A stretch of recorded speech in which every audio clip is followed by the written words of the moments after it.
Hello there guys and welcome. Welcome to the Sahara. This is a recorded game from a tournament which was ran back in July, so it's a little bit old now, but this was a community initiative by Robo to get top players or better players to try out the African kingdom's civilizations and see what they think, get some feedback and maybe even form the basis of some balance changes. Now, since patch 4.8 just came out and I made a video about it, I do want to go back to this and look over a couple of recorded games, since I think it can give us some insight into perhaps some of the changes that were made, and at least give us some entertainment as well. So I know these games are a little old, but I'm not sure if they've all been covered, and if so, then I apologize, but it's worth taking a look anyway, I think. So down to the southwest of the map, in the yellow, we've got Skittle. He's playing as the Ethiopians. And up to the northeast of the map, in the red, we've got Mateus playing as the Portuguese, and he is also known as Melkor, I should say better known as Melkor in the community. So this 1v1 is currently actually played on Voobly. There is a mod which is released quite recently, I believe, called Wololo Kingdoms, and that means that you can play the African kingdoms civilizations through Voobly. Sadly, not many people do that, and it's a little bit of a pain in the ass to install, but we will make a video, or I will make a video in the future to show you how that's done if you are curious and interested on playing on Voobly. So let me bring up the spectator dashboard so we have some information at the bottom of the screen here. But before we really dive into this and look at the maps and anything, let's actually remind ourselves about the bonuses and the civilizations that are in this game. So the Ethiopians, they're an archer civilization, and their first bonus is that their archers fire 15% faster. They receive an additional 100 gold and 100 food when they reach the next age. That's obviously the Feudal Age, the Castle Age, and the Imperial Age. And they get the Pikeman and Halberdier upgrades for free. Their unique unit is the Shotal Warrior, quite lightly armored, very fast, quite high attack. Their unique technologies are Royal Heirs, which makes their Shotal Warriors create nearly instantly, and Torsion Engines, which gives their Siege Workshop units blast radius, or an increased blast radius. I actually made an entire video covering this technology, and you can find that linked below the video if you want more information about that. They also have a team bonus, which gives their towers and outposts an additional 3 line of sight. If we take a look at the Portuguese, we see that they are a naval and gunpowder civilization. All of their units cost 15% less gold. Their ships get an additional 10% HP, and they can build the Feitoria in the Imperial Age, which is their unique building. Sadly, as far as I'm aware, in the Wololo Kingdoms modded version of the... Well, I shouldn't say modded version, but the Voobly version, it doesn't allow you to build the Feitoria because they can't get the mechanic to work. So I don't think there is a replacement for it. Simply the Feitoria is not available. Perhaps that weakens the Portuguese, perhaps not. But I think that the general consensus on the Feitoria is that it's usually not worth it. But I think there are situations where it could be valuable to put one down. Sadly, we won't be seeing one today, since these players can't build them. The unique unit for the Portuguese is the Organ Gun, which is actually a siege unit, and it's kind of unique because it's a unique unit, but it's also siege, which is a kind of strange thing for a unique unit to be. And they also have the Caravel, which is a warship. Since this is Arabia, we're not going to see that in this game either. They also have 2 unique technologies, Karak, which gives their ships +1/+1 armor. Again, we won't see that. And they have Arquebus, which gives their gunpowder ballistics, or gunpowder units, sorry, ballistics. And that's obviously your hand cannons, your organ guns, and your bombard cannons. Their team bonus is that they get free cartography from the Dark Age. Now, at a glance, it seems to me like the Portuguese are not as suited to Arabia as perhaps the Ethiopians would be, given that half of their technologies and unique units and all of that stuff actually applies to water maps. And as I said, this is Arabia, and it's not even just Arabia, it's dry Arabia, so there's not even any little ponds that Melkor could go and build on.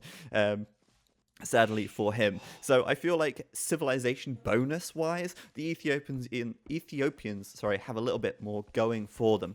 But then again, the Ethiopians have quite a few late game things, such as the Torsion Engines, which gives their siege blast radius.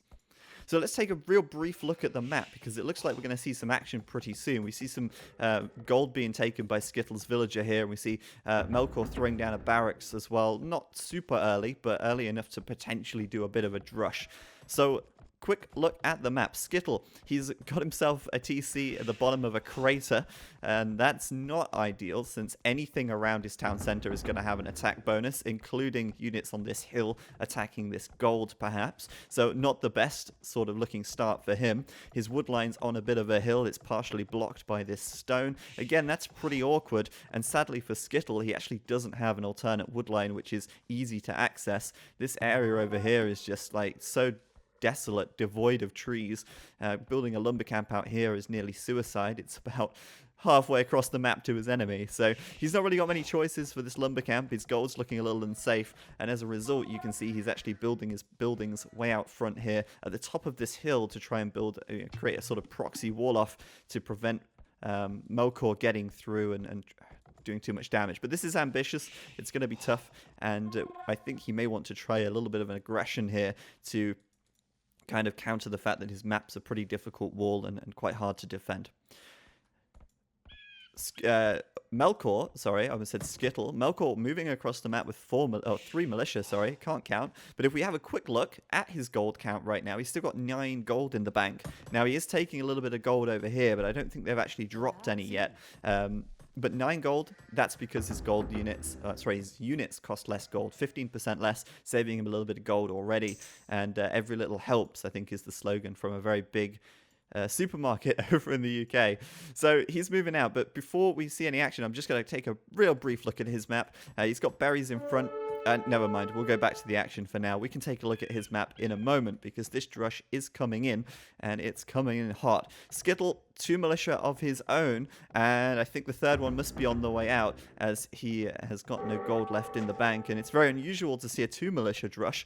He's going to try and get some more walling done with this house and maybe even a palisade or another house here. But this third militia is a little late in comparison, and this means that Melkor's going to get the edge here, taking down 1 militia already. Now trying to focus down on the scout of Skittle. If you can take the scout down, that's a great benefit. And in fact, Skittle did manage to kill the scout of Melkor there. So I'd say, in fact, he's a little bit ahead, but he's out of position with these militia. He's basically given them away for free, allowing Melkor to attack downhill and moving his scout in the opposite direction, as well as not bringing this villager to fight.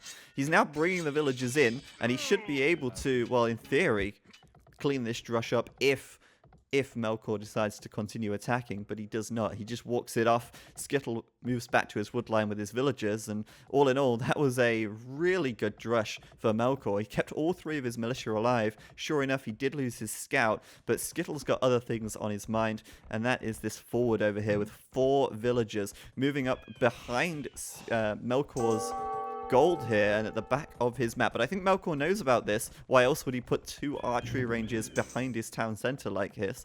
We'll take a look at his line of sight, and, well, he doesn't see it, but he is building these ranges on the back, so he must know that something is here.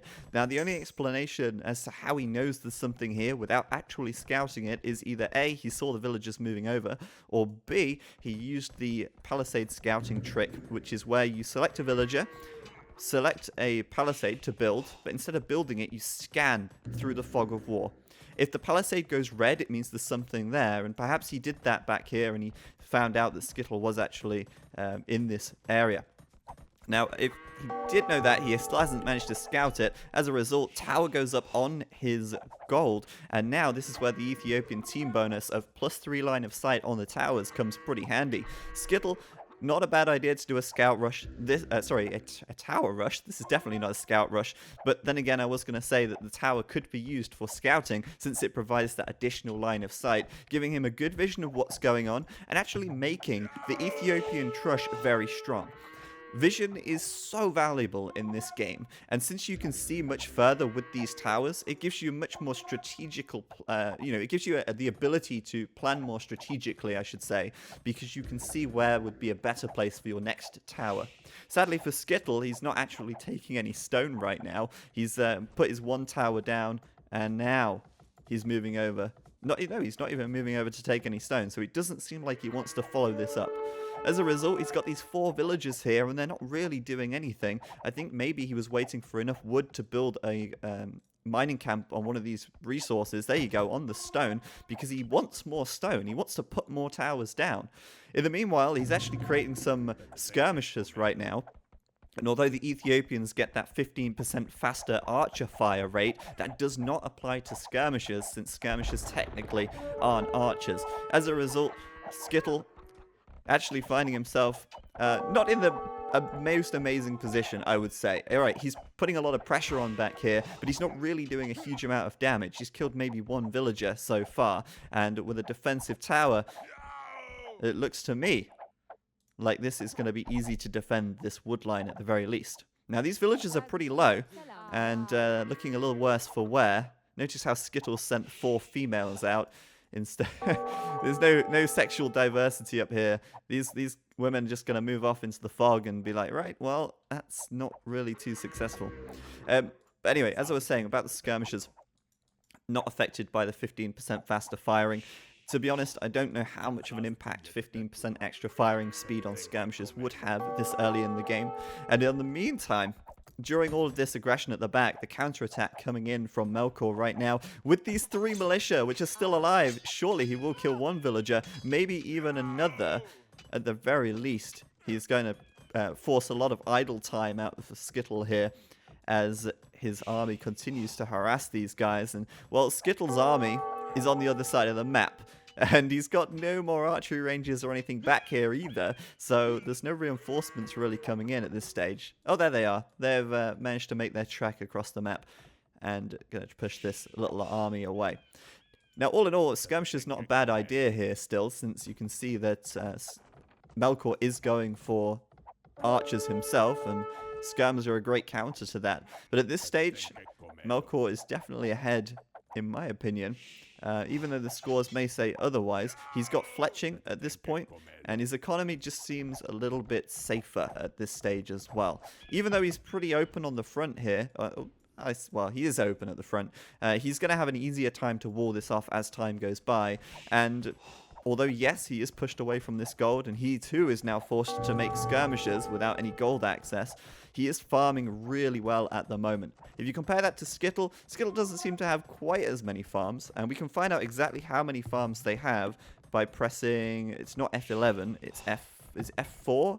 Yeah, it's F4, so we can see, oh, actually, we can just, hold on. It's been such a long time, guys, since I've cast any games or anything like that. You can see the exact number of villagers that people have on each resource, but we have to look at the economic tab. There you go. This is taking me far too long. I'm fumbling around here. So Melkor has 14 farmers versus the 11 that was just 10 a second ago from Skittle. So there's quite a bit of extra food income for Melkor at this stage, and that's going to continue to go up as he seeds more farms, it seems. Though I do also have the farm bug, which is showing the uncompleted farm as a completed farm, which is kind of strange. But at this stage, Melkor has a much larger army, 17-9 on the army count, and the army here of Skittle is still lacking that fletching upgrade.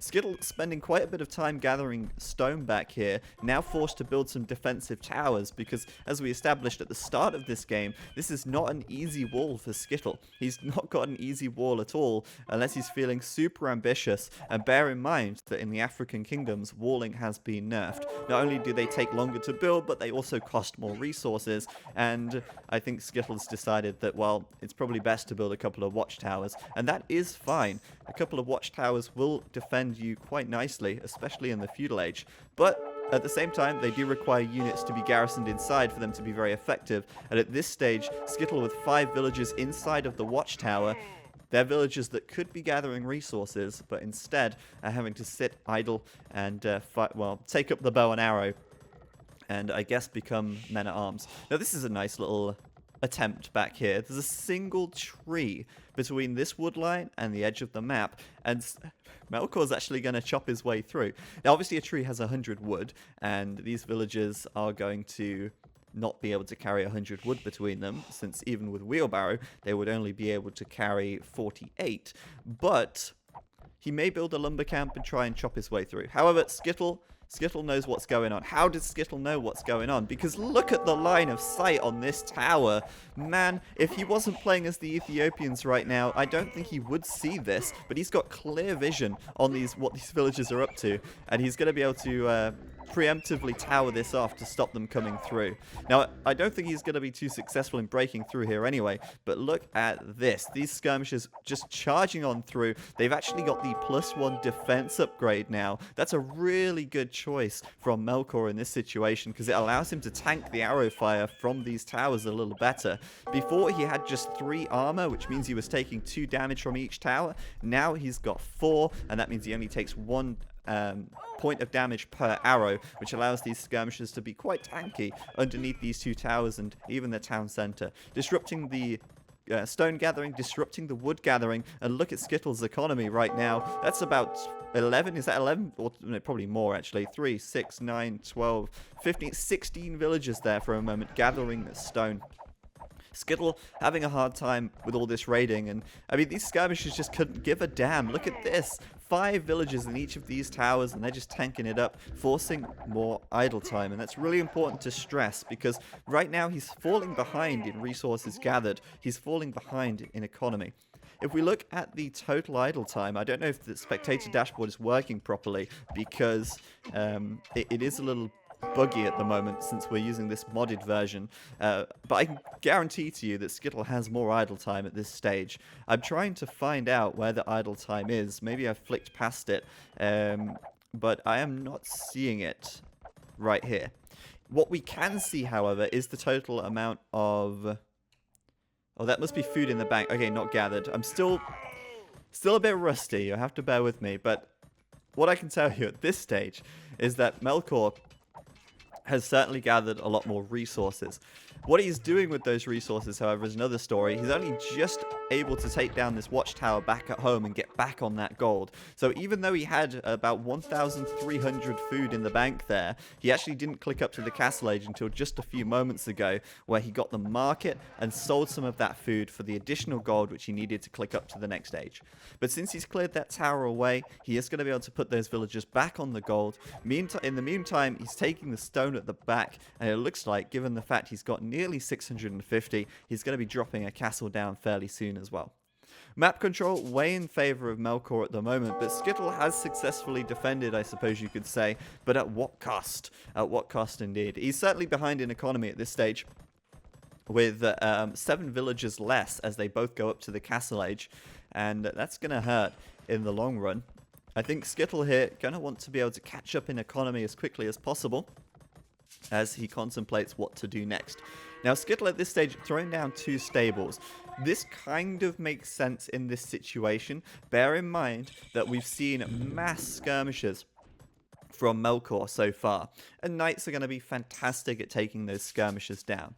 However, Melkor has lost a lot of those skirmishes, as we can see by these red corpses underneath these towers, and I don't think he's going to continue making skirmishes for the duration of this game, especially when you consider that his line of sight has provided him vision of both of these stables. So it would be foolish to make skirmishes anymore. He's going to be preparing, or at least anticipating, knights in this situation, and Melkor, as a result, should be putting in the preparations to deal with them.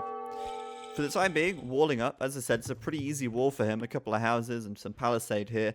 Obviously no match for a couple of knights, but it will at least stall him. And in the meantime, he's throwing down some walls surrounding these archery ranges, which are in a pretty bad position for Skittle. Skittle creating a couple of crossbows here. Well, not a couple, a few, I suppose. But they are going to get cleaned up pretty quickly. A nice quick wall from Melkor prevents them from escaping, and Melkor here will clean them up with these remaining skirmishes from the feudal age.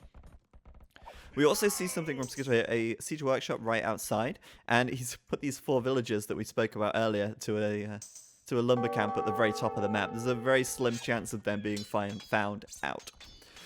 So what I really question at this stage is Skittle's commitment to making knights here. 2 stables, that's a big commitment, that's a big statement. It's like, yeah, I'm gonna make knights, what are you gonna do about it? That's basically his game plan at this stage. Knights. Are knights the best choice right now? Well, I don't think so. Ethiopians do not get bloodlines, which is really important to remember, and since he's got fantastic crossbows, he could have continued going down that crossbow route since his archers fire faster.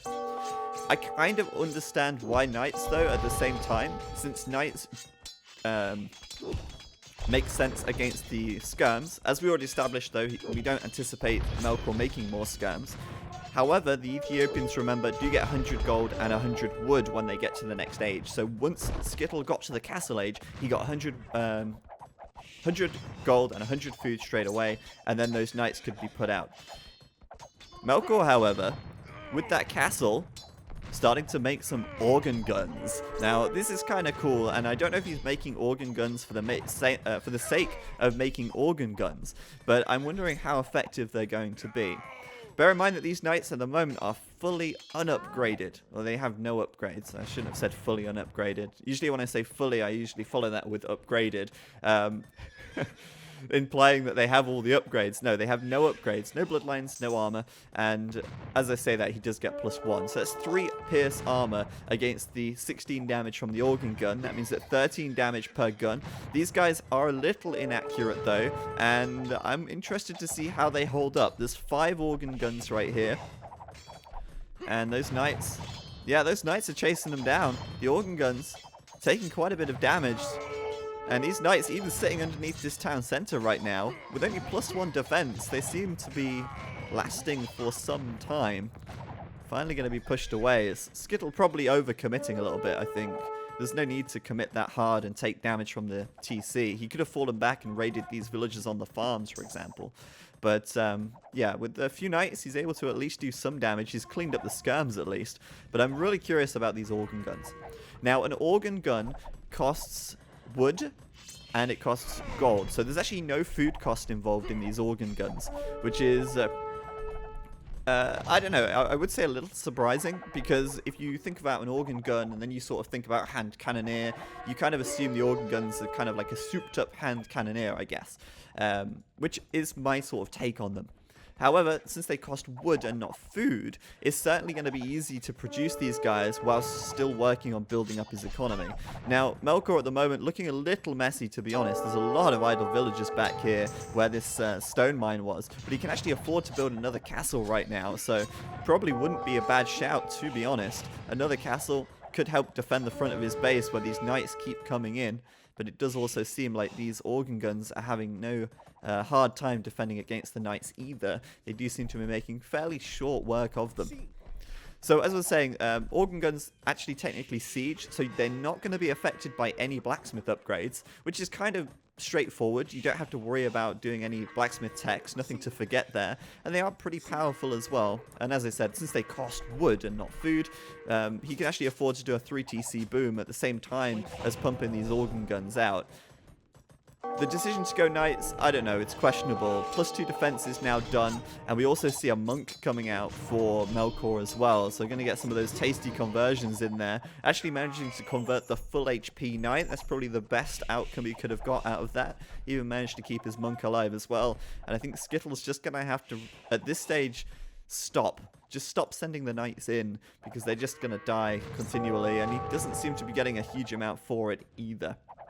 Skittle, though, bringing in a mangonel right now, and this was going to bring me back to my point about organ guns, actually. Organ guns cost basically half the cost of a mangonel.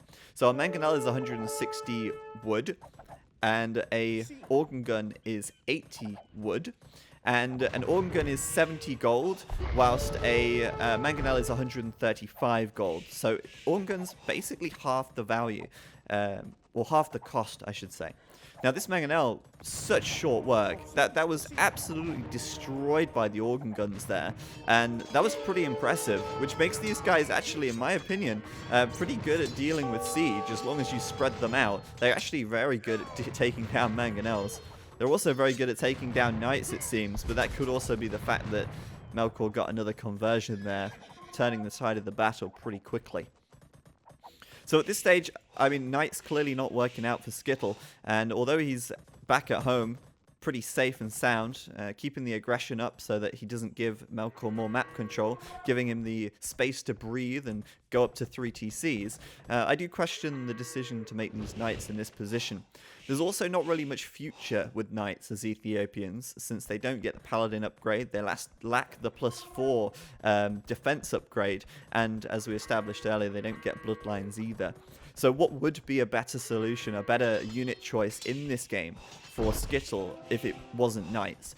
Well, since he's obviously going for a food and gold unit, I feel like if he'd have just continued taking this stone and built a castle, he could have made his unique unit the Shotel Warrior. The Shotel Warrior is a lot cheaper than a knight. It's half the gold cost, and it's a little bit less on the food as well. Shotels, I think, are very good versus organ guns, for the reason that Shotels are very fast. Now, you can't look at organ guns like a hand cannon. A hand cannon has an attack bonus versus infantry. As far as I'm aware, organ guns do not. So, organ guns, although they're very good at kind of massed units and they hit quite hard, I feel like the Shotel Warrior would work pretty well due to its speed and its high attack. And after doing some testing even in the scenario editor, 6 Shotel Warriors would very easily take down 3 organ guns, and it would be cost effective as well. It would also, I don't know, tax his economy a little less in the long run, since they are cheaper to create than knights. And he'd have some future with them as well, since they can be used to raid. He can upgrade them to elite once he gets to the Imperial Age, and really make something out of them. Whereas the knights are obviously going to fall off as time goes on. At this stage, though, Melkor is just massing up these organ guns, and I guess we're going to see what Skittle can do to stop them as time goes by. For now, both players seem pretty content to just boom, neither of them really pushing to attack or do a whole lot on the military side of things. But Melkor so far definitely coming out on top. He's a good 20 villages ahead right now, and he's got a bit more military to boot as well. Going up to the Imperial Age, and Skittle still castle for now. So Skittle was first to castle, but he will be last to Imperial. And now throwing down some archery ranges. It seems like he is actually going to take advantage of his unique bonus, which is archers firing 15% faster. Now, the Ethiopians don't really get any other bonuses to their archers. For an archer civilization, they don't really have a huge amount that's kind of unique about their archers. They do, however, get a lot of upgrades for them. They can obviously upgrade to Arbalest. They have a pretty fleshed out archery range. They do get all of the blacksmith upgrades, and that 15% extra faster firing speed. It's nice. But they're not really, I don't know, they're not like a hardcore archer civ. Their unique unit is infantry. It's kind of a weird civ to play, but okay. This is probably why Skittle's having a hard time. He's going up to the Imperial Age, but he's only just researching Wheelbarrow. Jeez. Man, I feel really bad for Skittle right here, because this is the kind of mistake that you kick yourself over. If he wasn't researching Wheelbarrow so late, he'd probably be up to the Imperial Age faster than Melkor in this game, I feel. If not faster, he'd certainly be a lot further ahead in economy. Not having Wheelbarrow for 42 minutes is a huge, huge downside, and I feel like Skittle's just making these small mistakes now that's going to cost him as time goes by. Town centre being sieged by the organ guns. The organ guns do outrange the town centre as well, but not that it really matters at this stage. They're looking pretty tanky with this 4 pierce armor. Now, the reason why I said Shotels would be better than perhaps crossbows against organ guns is for that pierce armor as well. They've got 4 pierce. That means that a crossbowman would be doing quite a lot of reduced damage versus a Shotel, which would do, or only have to counter the 2 melee armor that the organ gun has. So it makes sense to run these guys down. Maybe the Italian Condottiero, for example, would be a great unit counter to this, and it's probably exactly what the Condottiero was designed for as well, which is to counter gunpowder. So Skittle here, going to try and keep this town center alive as much as possible. The Mangonel here, going to take 2 shots. It's going to actually hit pretty hard, taking down 3 organ guns, but that's more than... oh, sorry, that's way, way, way less than needed to stop this army advancing. And even though the Imperial Age upgrade now comes in for Skittle, it's looking a little bit dodgy. Elite Organ Gun now complete as well, which means 6 pierce armor for these guys, and that's against 7 attack damage of these crossbow. So currently that's going to take 70 arrows to take an Organ Gun down. That is not the kind of odds I would like to have as Skittle right here. So Ethiopians definitely having a hard time at this stage, but in comes the Arbalest upgrade. But still, the amount of damage that these guys do is simply not enough, I feel, at this point. Bear in mind that the Arbalest is going to be a little cheaper than the Organ Gun by quite a large amount. But even still, the Organ Gun's looking very strong right now. Skittle, is he up to anything else anywhere else over the map? It doesn't look like it. He's going to find this monk and just man-fight that monk down. Look at that. What's he going to do? He's clobber him around the head with his stick, but I think he's going to get brutally lynched before he manages to do that. And I'm waiting any minute now for Melkor to push this. He's got a huge amount of organ guns. Well, I say huge amount. It's not that many, but they're continuing to be produced. I'm sure of that. He's also got 3 castles, I think. Oh no, that's just 2 castles. But a third could be on the way since he's got quite a lot of stone. But look at that gold as well. 3,000 gold. Man, that gold is definitely piling up. I don't know if that's just because he's focusing on taking so much gold, which he could be, or if it's just because his units cost less. But he certainly does seem to have a lot of gold collectors, so that's probably why he's got so much. In fact, his economy is pretty poorly balanced, I would say. It's all well and good having 3.6k gold, but you need something to match that with if you want to make organ guns, which is wood. And if you want to make anything else, you probably need some food. So, I don't know, you could be taking a bit more wood at this stage, maybe pumping a few more organ guns out. And apparently that's where the game ends. I don't know if Skittle called GG or if the game just sort of stopped for some reason. It could be to do with the mod malfunctioning a little bit. I'm not sure. But you know what? I'm really questioning this. I'm going to try and find out if this game goes on any longer and if it's just been cut short. But Skittle here, looks like he's trying to take enough stone for a castle. I'd love to be able to switch. Maybe I can actually. No, I can't. I'd love to be able to see how much stone he has. Because if you can get a castle up and start making some show tells, I truly believe that these organ guns could go down. When they get upgraded to elite, they get an extra 2 pierce armor, but their melee armor stays the same. And I figure that show tells will be pretty strong against this, and even against raiding as well. But looks like that could be the end of the game. If it is the end of the game, I'm going to end the video right here. If it isn't the end of the game and I find out there is somehow a part 2, then I'll continue the video in post-editing.